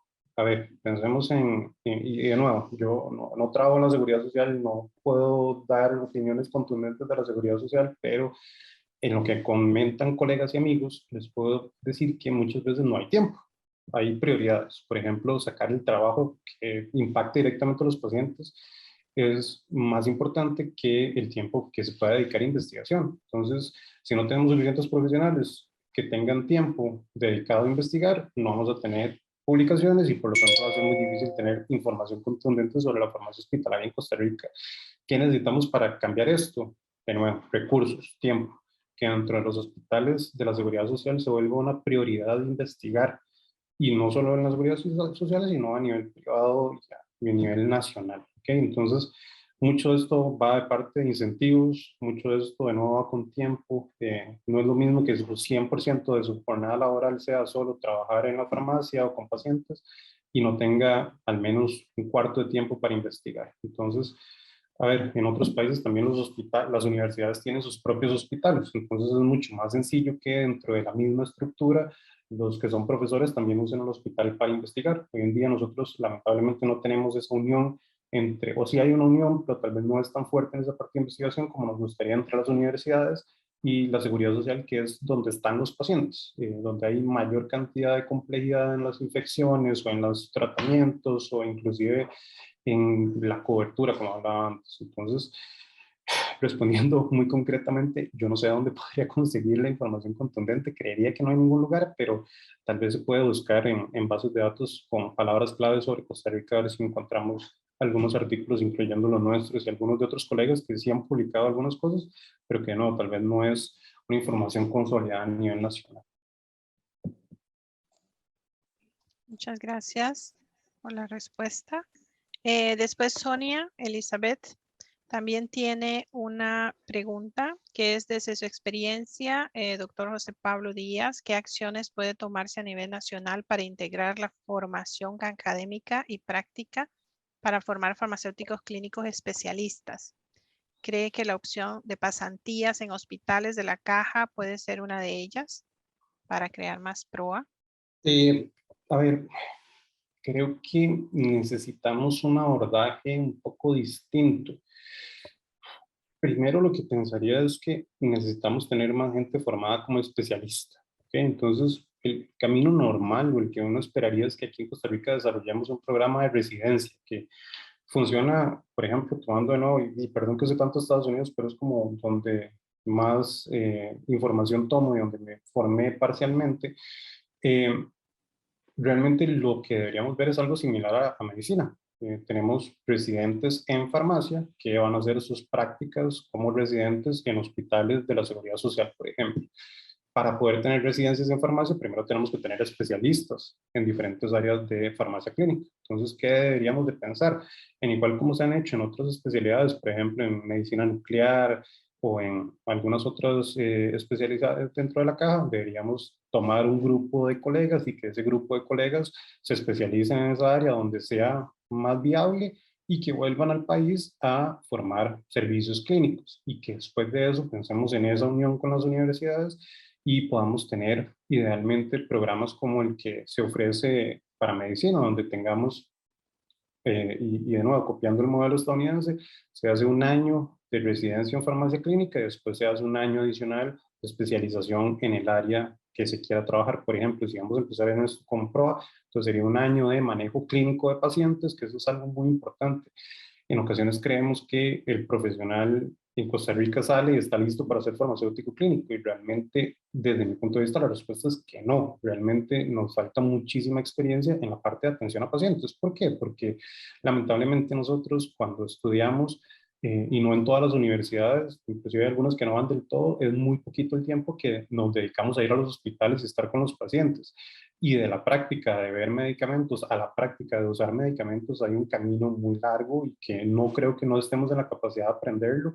Estoy convencido que todo lo podemos aprender, pero las cosas ya en un paciente de verdad son muy diferentes y hay algunas cosas que no sabemos y hay cosas que hay que aprender. Entonces, idealmente deberíamos tener primero una formación básica en farmacia clínica, que de nuevo debería ir apoyado de alguien que ya se haya formado en esto, y después una especializada. Se puede hacer, se puede hacer. No tengo ninguna duda de que lo podamos hacer. ¿Qué se requiere para hacerlo? De nuevo, dinero, interés. Probablemente todas estas iniciativas, y como lo mencionó el profesor Hakan, si yo saco un farmacéutico de la farmacia, lo pongo a trabajar tiempo completo con un infectólogo a la par para que aprenda la parte clínica, se especialice, ya sea de manera online o vaya a otro país y se especialice y empiece a trabajar más activamente en esto, probablemente en unos cuantos años, sin mucha inversión, podríamos tener ya un programa de este tipo desarrollado. ¿Qué falta? Lo que mencionaba antes, interés de nuestros mismos colegas en pelear por esto. Realmente esto no va a ser como que la caja nos va a llegar y nos va a decir, esto tiene que suceder. No, los que necesitamos que presionen para que esto suceda son las autoridades de la caja de farmacia. Los jefes en cada hospital que den espacio, los jefes que busquen plazas, que busquen espacio, que se interesen mucho por esta parte, es lo que necesitamos. Que yo pueda decirles que no hay interés, probablemente, eso no lo puedo decir, probablemente sí hay interés y también ellos tendrán sus razones y sus bloqueos, pero es de pelearlo y irlo intentando poco a poco. Excelente. Hay una pregunta también, de parte de Elki. Sí, no, Giancarlo, yo solamente quería completar un poquito lo que dijo, tal vez quizás Ulf me puede ayudar también, pero acá en Suecia también es parte adicional. Después de la carrera de farmacia es una maestría para hacer para hacer farmacia clínica. O sea, es quizás parecido a Estados Unidos lo que usted estaba mencionando, pero aquí es igual, es una especialidad después de que ya uno haya sacado su grado de farmacéutico. Sí, perdón, Giancarlo, puede continuar. Ok, la doctora Joana Ureña, es para el doctor Díaz. ¿Cómo maneja la resistencia, pero del médico, cuando no tiene la intención de cambiar sus patrones de prescripción? Ella indica que es parte de un PROA de un hospital regional y hay mucha resistencia de parte del médico cuando la recomendación para cambiar un antibiótico viene de un farmacéutico, a pesar de justificar con información farmacocinética, microbiológica, etc. A ver, doctor Ureña, realmente es un proceso. Yo le puedo decir que cuando yo empecé a trabajar en esto, hace 10 años, yo llamaba a un médico y lo voy a decir con palabras costarricenses. Una vez me acuerdo que es la experiencia como más marcada que tengo. Llegué y hablé con un médico y le expliqué y él se quedó viendo y me escuchó por un par de minutos y después me quedó viendo y me dijo, ¿sabe qué es eso? Y yo, ¿qué? Y me dice, eso que usted está haciendo es gadejo. Y yo, ¿qué, doctor? Y me dice, eso es gadejo. Y yo, no lo entiendo, doctor. Y me dice, eso es ganas de joder. Entonces, eso sucede todavía, eso es normal, probablemente ni me escuchó, porque lo único que, sí, hay médicos que todavía tienen esa visión de que el farmacéutico no tiene por qué decirle nada sobre los antibióticos, y no, eso no es de Costa Rica, eso es de Latinoamérica. Realmente, en el trabajo que estoy haciendo con OPS, uno ve que es el mismo comportamiento en todos los países de nuestra región. Hay que ir poco a poco y hay que ir teniendo estrategias. Estrategias válidas. Primero, y ahora el doctor lo mencionó, no deberíamos entrar en confrontaciones. Hay que encontrar maneras de comunicarnos que sean efectivas y que no sean, doctor, no le voy a despachar eso porque está mal. Si nosotros hacemos eso, probablemente perdimos al médico y va a ser muy difícil que ese médico nos quiera escuchar algún día de su vida. Perdón, otra de las cosas importantes es cuándo hacer intervenciones. A ver, por ejemplo, si es algo que va a hacer que el paciente muera o que de verdad le va a causar un problema muy importante, hay que hacerlo en vivo. Pero una de las recomendaciones es también hablar con los médicos en espacios más relajados. Eh, en, en Estados Unidos le dicen handshake stewardship. Entonces, handshake stewardship quiere decir como darse la mano y hablar de prueba. En Colombia hay una infectóloga muy importante, la doctora Villegas, que habla del cafecito. Entonces, ella le hizo esa traducción al cafecito. Entonces, no es lo mismo que yo hable con un médico, con el paciente enfrente, que no le quiero despachar el antibiótico, que yo me tomo el tiempo y le digo, doctor, ¿qué le parece si nos reunimos un momento y nos tomamos un café y hablamos de esto? ¿Qué le parece esto? Eso es una manera como de abordar al médico en un ambiente más relajado, que confíe en nosotros, contarles qué queremos hacer, hablar con los jefes de servicio, tener apoyo a los jefes de servicio, porque no es lo mismo hacer una intervención directa con el médico que nunca ha escuchado de prueba en su vida y que no sabe que el farmacéutico se puede formar en esto, que explicarle a los jefes de servicio y que los jefes de servicio lo respalden a uno, que quizás lo acompañen en estas primeras intervenciones y no pensar tanto en hacerlo inicialmente en vivo, sino con casos simulados. Por ejemplo, si ya ustedes detectan que este médico le encarga prescribir este antibiótico para esta situación, hacer un documento de recomendación de cómo se debería manejar esta infección, enseñárselo al médico y decir, doctor, ¿usted qué le parece esto? ¿Le parece que tiene sentido o no? Y le va a decir, no, es que a mí me parece que mejor este. Y en ese espacio, ya más relajado, se puede discutir por qué el cambio, tal vez llegar a un punto intermedio, tal vez el médico sí tiene una razón que nosotros desconocemos por la cual prescribe este antibiótico en esta situación. También hay médicos que lo hacen porque quieren y punto, pero de nuevo, hay que buscar como intermedios y también hay que buscar aliados. Yo creo que eso es muy importante. Hay como una generación, no sé si todos están de acuerdo, pero por ejemplo, si yo hoy en día voy y busco un médico que tenga más de 50 años, complicadísimo, complicadísimo, porque ya son médicos que ya será alguno que otro que sí escucha, pero es mucho más sencillo con médicos jóvenes o médicos de menos de 50 años. Cuando uno llega con un médico de estos que explica, ya son médicos mucho más abiertos a escuchar a otros profesionales. Y bueno, eso va a ir cambiando poco a poco, pero también, y ya para terminar esta respuesta, tenemos que estar seguros de lo que estamos recomendando. Yo, por ejemplo, dentro de mi trabajo con los internos, es que muchas veces ellos llegan y ven una intervención que en el libro dice que no se puede usar este medicamento porque causa esto. Y sale una X gigante de interacciones y uno va al paciente y está usando el medicamento y no le está pasando absolutamente nada, le está yendo perfecto. ¿Qué pasa si yo llego con un médico y le muestro esta interacción y para decir, pero eso no le está pasando al paciente, monitoreámoslo y listo, no quiero saber nada más de eso, pero si insistimos con esto puede ser problemático. Entonces, y perdón, doctor Oreña, no estoy diciendo que lo que usted les diga a los médicos no sea cierto, pero sí es muy importante que estemos convencidos de que lo que le vamos a decir a los médicos tiene un impacto importante en el paciente y de verdad va a ser un beneficio, porque en ocasiones también tenemos como las ganas de intervenir, y lo ideal primero es pensar en intervenciones que de verdad estén muy bien estructuradas y que de verdad veamos que va a tener un impacto importante en el paciente. Entonces, podemos hablar de ejemplos puntuales, pero de nuevo, hay muchas cosas, no es solo la información del medicamento, sino pensar en la parte cultural, pensar en que el médico ya tiene en su cabeza que él es el que sabe y que nadie más debería saber. Entonces, convencerlo de que sabemos es un proceso que va a tomar años y como les decía, yo cuando hoy en día hay médicos, por ejemplo, que las primeras intervenciones,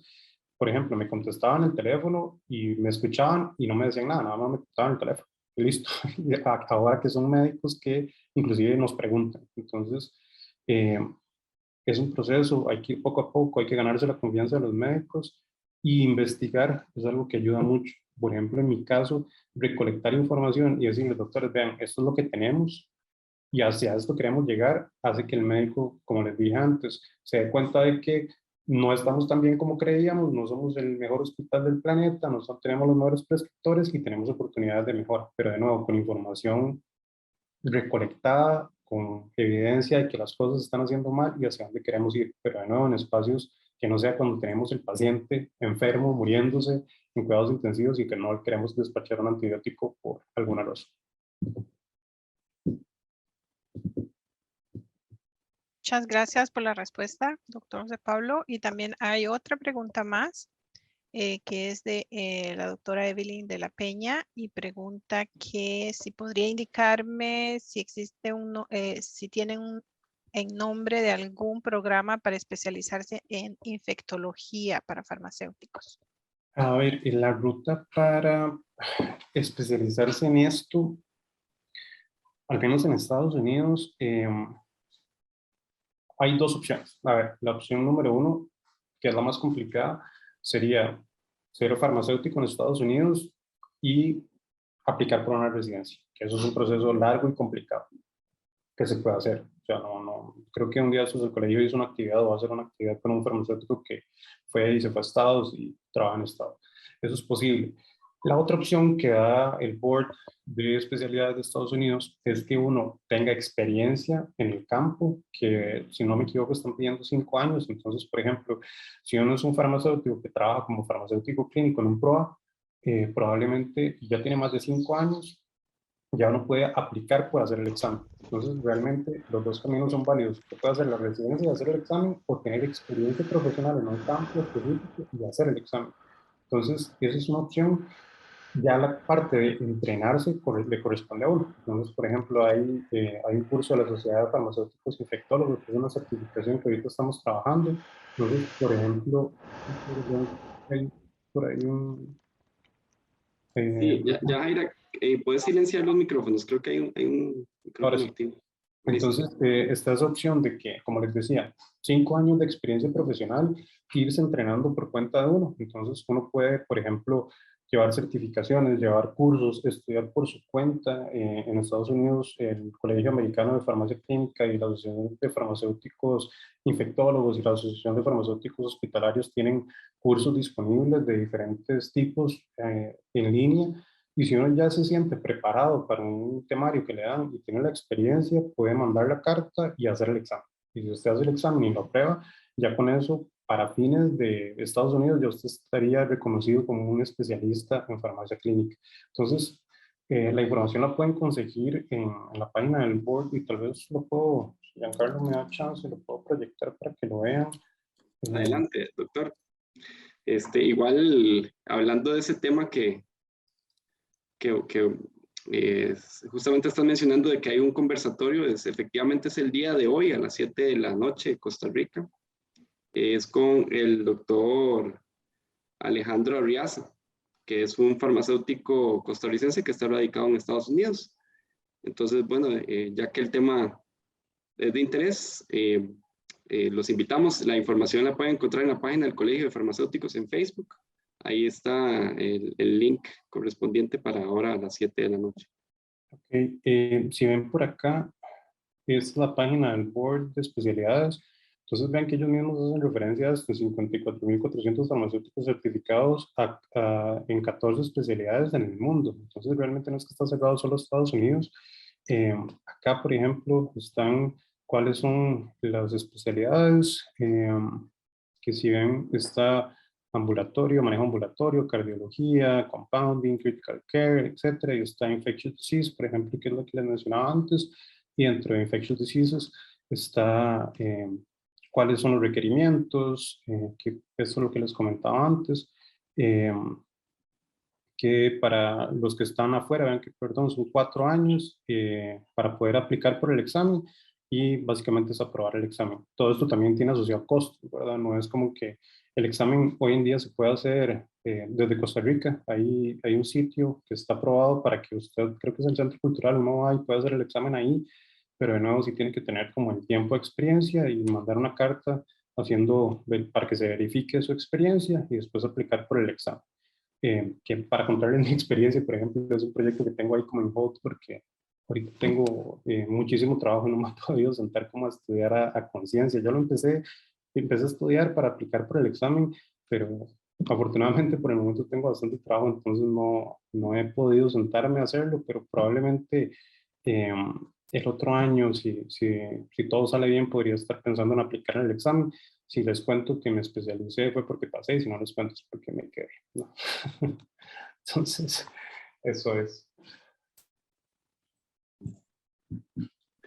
Quería Bueno, mencionarles que en el chat tenemos también el doctor Ulfriedel ha compartido, parece que, bueno, él captó que alguien había preguntado sobre datos del uso en hospital. Y bueno, hay un artículo que ha sido publicado sobre su experiencia en Vietnam, que ya les contó el doctor Hokan un poco, que ellos trabajaron mucho allá. Y ahí es la experiencia de 12 hospitales donde se han recolectado. Yo creo que estos artículos los podemos compartir después a través de la página del colegio para que ustedes tengan acceso si quieren revisar un poco cómo les fue a ellos con esa experiencia. Sí, efectivamente, como lo indica Elki, posterior a esta serie de seminarios, esperamos hacer como un pequeño resumen y agregar links, artículos de interés relacionados, y viendo con todo lo que ustedes ya nos han preguntado y las demás discusiones que hemos tenido a lo largo de esta sesión. ¿Hay alguna otra pregunta? ¿O Elki, vos querés agregar algo? No, en realidad no, creo que todo lo que había pensado, yo estaba pensando un poco en esta parte de la educación, también la formación de estos futuros farmacéuticos clínicos, cómo estaban los procesos, pero además de eso, porque aquí estamos compartiendo experiencias y bueno, ya hemos estado en contacto con José Pablo de hace un tiempo atrás, el cual tiene muchísima experiencia, ya lo hemos visto durante toda esta corta presentación. Me imagino que si hubiéramos tenido más tiempo, pues nos hubiera convertido muchísimo más. Pero yo pienso que esto es una buena oportunidad que tuvimos, pero se podría hacer muchísimo más que esto. José Pablo mencionó todas las oportunidades que hay, las posibilidades con los apoyos de tanto a nivel nacional como internacional, pero hay un plan, tienen un plan de cómo continuar con estas experiencias, con este tipo de actividades, porque vemos que las personas tienen mucho interés, algunos son estudiantes y quizás quieran prepararse directamente, irse a este camino. Otros vemos que están trabajando ya con estas actividades, pero necesitan un poco más de conocimiento. Entonces, a nivel nacional, sin tener que ir, porque todos no tienen la oportunidad de ir a Estados Unidos o no van a tener la oportunidad de viajar a otros países, pero con lo que hay a nivel nacional, existe posibilidades de poder seguir compartiendo experiencias, que quizás sumar, como les dije, ya nos presentaron ayer la experiencia de un hospital de la Caja del Seguro Social. Aquí hay una persona también de otro hospital. No sé, si se ha discutido esto, cómo se pueden ir intercambiando esas experiencias con las personas que estén interesadas para que por lo menos al nivel de ustedes se pueda ya ir aplicando cada vez más y más. ¿Eso es una pregunta para mí o es un comentario? Bueno, no, yo quizás, no sé si el colegio tiene ideas, si tú, José Pablo, has escuchado. Les podría contar algo que estamos haciendo en este momento que tal vez es para mí lo más concreto que alguien podría hacer. Por ejemplo, tal vez, y también a la doctora Peña le contesté como pensando en especializarse ya formalmente, como decir, ok, tengo una especialidad. Hay un camino que voy a compartir de nuevo que también está, o sea, que es muy bueno para alguien que quiera trabajar en PROA. Entonces, esto es la página de la Sociedad de Farmacéuticos y Infectólogos de Estados Unidos, y ellos tienen no especialidades, pero programas de certificación. Hay un programa de certificación que es este, que está diseñado para países de Vamos, medios bajos o intermedios, que obviamente aplicamos. Y este, por ejemplo, es una certificación que para mí, a ver, si ya uno es profesional en farmacia y es ordenado relativamente con sus ingresos, pues realmente no tiene un costo tan elevado. Perdón, creo que me metí en el equivocado. Ya el internet me está fallando un poco, pero creo que este es el precio para los de Estados Unidos. Acá en Latinoamérica nos cobran, si más no me equivoco, como $300 por esta certificación, que tal vez la única limitante es que está en inglés. Pero, por ejemplo, hace poquito, o tal vez ya subieron el precio. Hace poco tuvimos una beca del Foro Farmacéutico de las Américas, que la ofrecimos por redes sociales, y que en este momento tenemos a 12 farmacéuticos de Latinoamérica. Hay 6 de Costa Rica y 6 de Colombia, no, 5 de Colombia y 1 de Argentina, que aplicaron por la beca y la ganaron, y en este momento están llevando este certificado, que es un certificado que tarda aproximadamente un año. Adicionalmente, en conjunto con estas asociaciones estamos dándole seguimiento, entonces estamos ayudándoles para que realmente terminen este certificado con éxito, que también tiene un reto ahí porque tiene un trabajo de investigación, que es un trabajo pequeño, pero que realmente, a ver, si yo fuera un farmacéutico que ya al menos trabaja en un hospital, estoy casi convencido que pueden hacer esto. Inclusive gente que tal vez no trabaja en un hospital, si por ejemplo quieren hacer un proyecto de estos y necesitan un trabajo donde hacerlo, ahí por ejemplo yo les podría ayudar a tratar de que hagan el proyecto en el hospital, o darles contactos para que lo puedan hacer.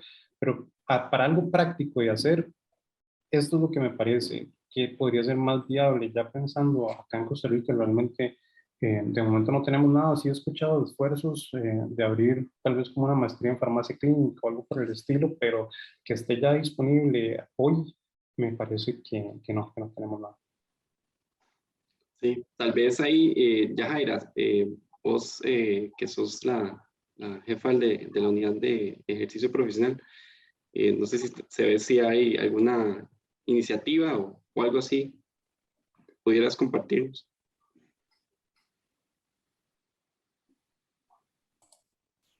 Precisamente la idea de estos conversatorios y estos seminarios web es para detectar las necesidades de todos los colegiados. Entonces, de aquí, de ese tipo de actividades educativas, nacen otros temas de interés con el fin de poder alinear esas brechas de capacitación, ¿verdad? Porque cada vez la farmacia pues avanza, y precisamente el tema que hemos estado compartiendo el día de hoy es un tema que probablemente vaya a estar en el programa de educación farmacéutica continua. Perfecto. Sí, siempre presente. Realmente el colegio sí tiene, bueno, como le indicó Yajaira, está ahí, y hay una comisión de especialidades también, entonces en eso se trabaja. Elki, no sé si querés agregar algo más.